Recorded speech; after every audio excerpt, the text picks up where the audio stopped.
দিন প্রতিষ্ঠার দাওয়াত নিয়ে বাংলাদেশ জামাত ইসলামী মাঠে ময়দানে সকল জায়গায় এই দাওয়াতরা দিচ্ছে। আপনি কি চান না এই রাষ্ট্র ইসলামী রাষ্ট্র হোক, জামাত ইসলামী ক্ষমতায় যাক, চান না আপনি? ইনশাআল্লাহ আগামী দিনগুলোতে আপনি আমাদের সহযোগী হইলেন।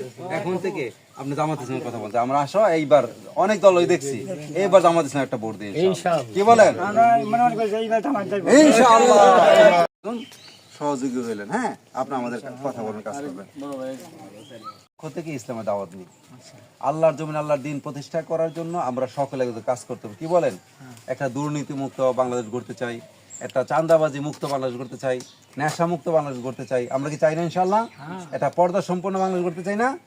যদি দুর্নীতি বন্ধ হয় তাহলে মানুষ মিল ফ্যাক্টরি বাড়ায় করতে পারবো, আমাদের সন্তানরা চাকরি করতে পারবো, শিক্ষা প্রতিষ্ঠান বা লেখাপড়া হবে। তো সামনে ইনশাআল্লাহ আপনি একজন জামাত ইসলামের সহযোগী হইলেন, আপনি বলবেন এখন থেকে আমি জামাত ইসলামী করি, আর কোন দল করি না। পারবেন না? ইনশাআল্লাহ বয়সটা হয়েছে ইসলামের পক্ষে, ইনশাআল্লাহ থাকবে বাকি জীবনটা। হ্যাঁ, কি করবো নাই কইছে, আমি ভাবলাম যে সামনে হুসকুনি করতে আমি চিনি।